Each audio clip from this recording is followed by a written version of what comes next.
Hey, in today's video, you are going to learn about the GEICO interview process. There's a lot to learn. If you're an adjuster who wants to not have to worry about waiting on deployments, not having to worry about joining a bunch of rosters, and you don't want to pray for natural disasters like we've all been doing in 2018, stay tuned because at the end of this video, I'm also going to give you 6 key tips that'll help you pass this interview with flying colors.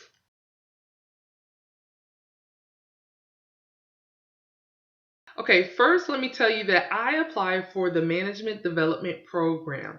If you're applying to a different position, these tips may be the same, but they may not be. I know for a lot of maybe some of their customer service positions, this may apply, but I am strictly going to be talking about the Management Development Program, or MDP for short.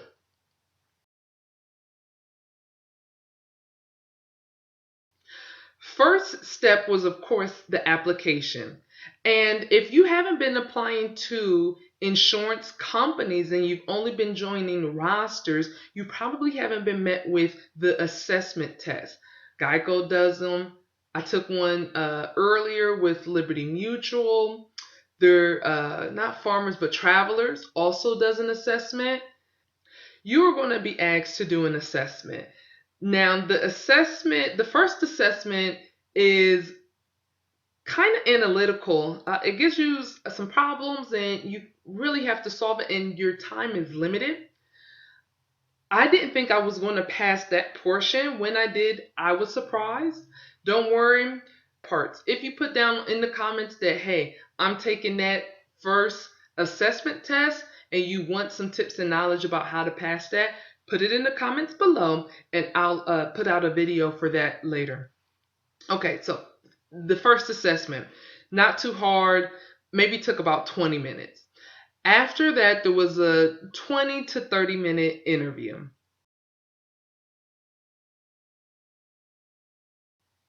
This was just basic details about the role and who I was. So I got to know the recruiter a bit. After that phone interview, there was another assessment. This one was a 60-minute assessment and it was a lot harder. If you have heard of the Caliper Test, then you know about this second assessment done with GEICO.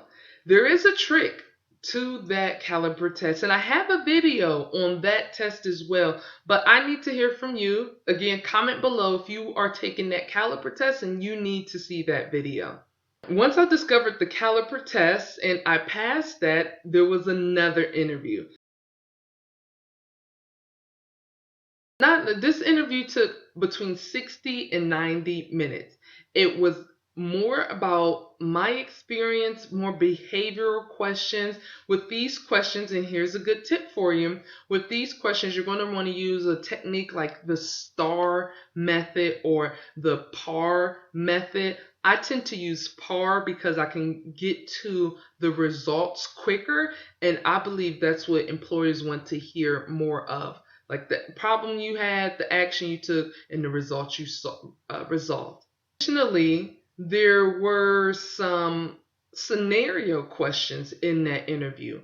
What would you do if, and you can see this question on Glassdoor, what would you do if someone called in and wanted to pay their insurance premium? So they wanted to pay a bill, right? Your goal is to get them to do this over the app, right? But you start to tell your customer about that. They're like, fuck you, I don't want that, just help me pay my bill. Okay, they might just say it just like that, right? So the question was, what would you do in that scenario?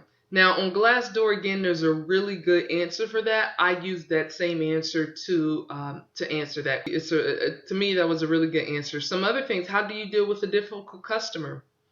Or how would you handle the situation of talking about a deductible, which most people don't understand the deductible, and that's one of the reasons why they hate insurance. If you have to explain the deductible scenario, use a situation like this.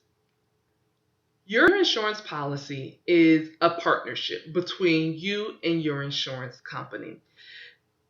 What you agree to is, in the event of an incident, the insurance company will handle a majority of paying for that incident, but they still want you to bring a little bit to the table. So imagine Thanksgiving, your insurance company is going to provide the turkey, the jam, the stuffing, the desserts, the drinks, every single thing, but you have to set the table.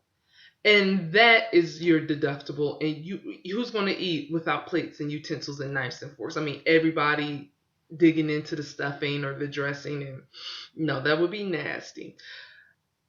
I didn't mention before that I am applying for the MDP for auto claims.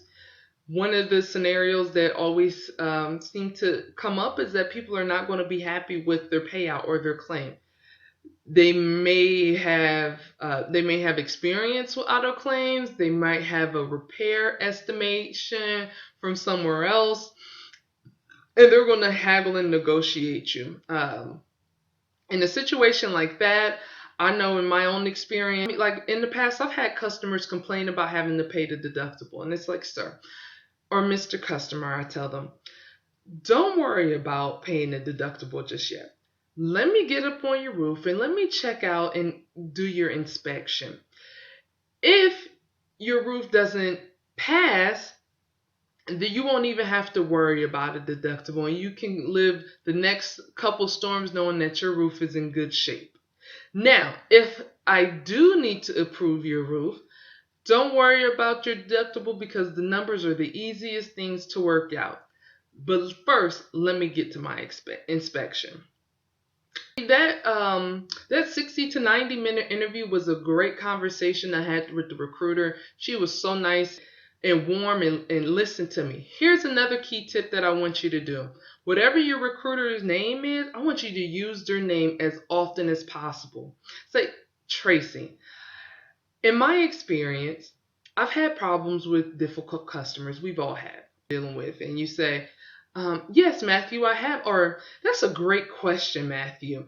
They are paying attention to your customer service skills. GEICO is so legit when it comes to being very orderly, like no gray areas, is black and white.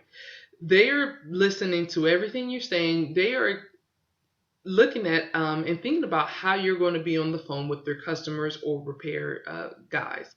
Now, after that, there was an assessment that I had to take. Yes, another assessment. Now, this is an in-person assessment and to the GEICO facility. And I spent about 75 minutes doing some role play with I want to say fake, what's the word called? But with a made up company. Again, the way I prepared for this was I went to Glassdoor and I looked at the different questions and different experiences others had, and it helped prepare me for this portion of the interview, but you can't prepare for this portion of the interview.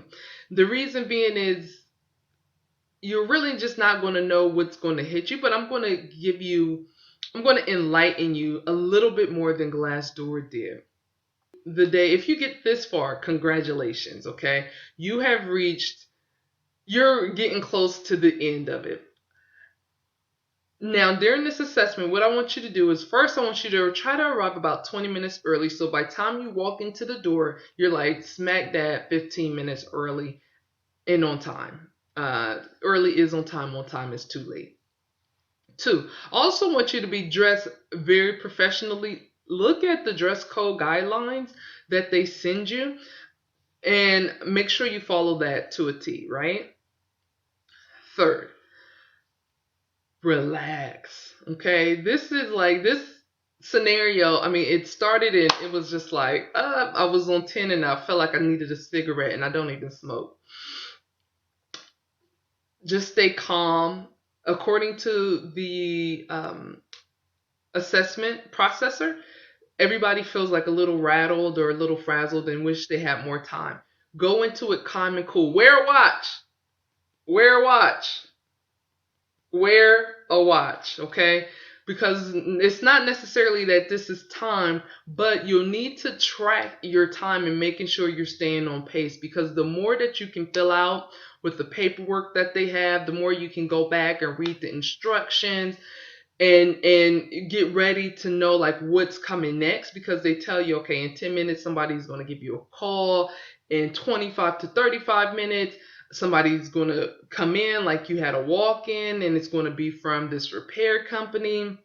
You're going to have to negotiate that out. Next, there was a call from a colleague of yours. He came in and handed you some paperwork. You had a lot of extra papers. There were some fake folders. Pay attention to detail. Make sure you're filling out your name in the right places. Make sure you're filling out, make sure you're using the time in between calls and visits. Yes, you get visits during this assessment, that you take time to fill out the other paperwork that they're not really reminding you about. You're going to also have to like map out your day if you're doing the auto assessment. Now, again, this is just for that MVP auto assessment. The customer service experience is all different because like their interview process and the assessments all happen in one day. Their typing test, everything happens in one day. This wasn't what I had to go through. You're going to be tested on your negotiation, verbal communication skills, and your reading comprehension, as well as your customer service. When you have somebody in front of you on the phone, be cordial. Talk to them. Hey, are you ready for Christmas? Hey, how's your day going so far? Is it raining? Is it cold? Yada, yada, yada. If you talk to people, that's what this role is about, 100% customer service. Use Glassdoor. Go through every single question that you can. Glassdoor was a really great tool and help for me to prepare for this assessment and all the interviews. When there's going to come times when you are negotiating, maintain your ground. But do it politely, and then find ways where you can find your wiggle room. I did not waver when it came to certain like labor costs. Maybe the parts and materials, maybe I could do, because if the parts cost what they cost, but labor is always negotiable. You can always find cheap labor or cheaper labor. Maybe not better quality, but cheaper labor does exist. Make sure you're reading through all the materials they provide for you. Fill in every blank that you can. And make sure you're using that customer's name: Ray, Chris, Dave, John, Billy, Joe, Mary, Bob, Sue. Whatever the name is, use it. I knew some parts I messed up on, and I told the proctor who was giving the assessment that. But once the assessment is over, there's nothing they can do. I've been scored. That's it. Don't lose sleep, but get sleep before the assessment day. You have a lot of reading material. I always think my reading comprehension is not that great, but sometimes it's better than not. Just try to get some sleep. I already told you about using a watch. And use a watch, not your cell phone, because your cell phone is going to distract you. Somehow, some way, it's going to distract you, and you just don't have time to play with this assessment. Okay, I didn't have an interview after. I thought I was going to have an interview after. Maybe I didn't get the position. Maybe I will get the position. According to the proctor, they said that they usually do not give the interview the same day. So keep that in mind about when, you're taking time off or you have to travel to get to the assessment. because it is going to be in person. Go to the bathroom ahead of schedule. That's another tip for you. And something I don't know why this didn't like really click for me when I was going through Glassdoor, but when people were talking about the scenarios that you would go through, I really thought it was all going to be like a recorded voice, but it was actually live. So they really throw you into what you would do for your day-to-day job, which is, I mean, a really great investment because they want to see if you can't pass this, like how would you do it in the real field? And they don't want you out there with their actual customers messing up their reputation, right? Oh, they also go through what happens when someone is on vacation. And just make sure if you see any pictures that you look for all the damages. All the damages. It's not all going to be obvious. The process for GEICO has been very long. It's been over 30 days. I do enjoy that they do invest so much time and effort making sure that they are getting the best. Well, they told me I scored above average, that I did really well. Hopefully, if you're good with like just a friendly person and you good with negotiation and you get those and you have great reading comprehension, you'll do with these tips that I gave you in this video. So rewatch it. You are going to excel way past above average. Like maybe you'll just hit a home run. I hope that this helps you get your job.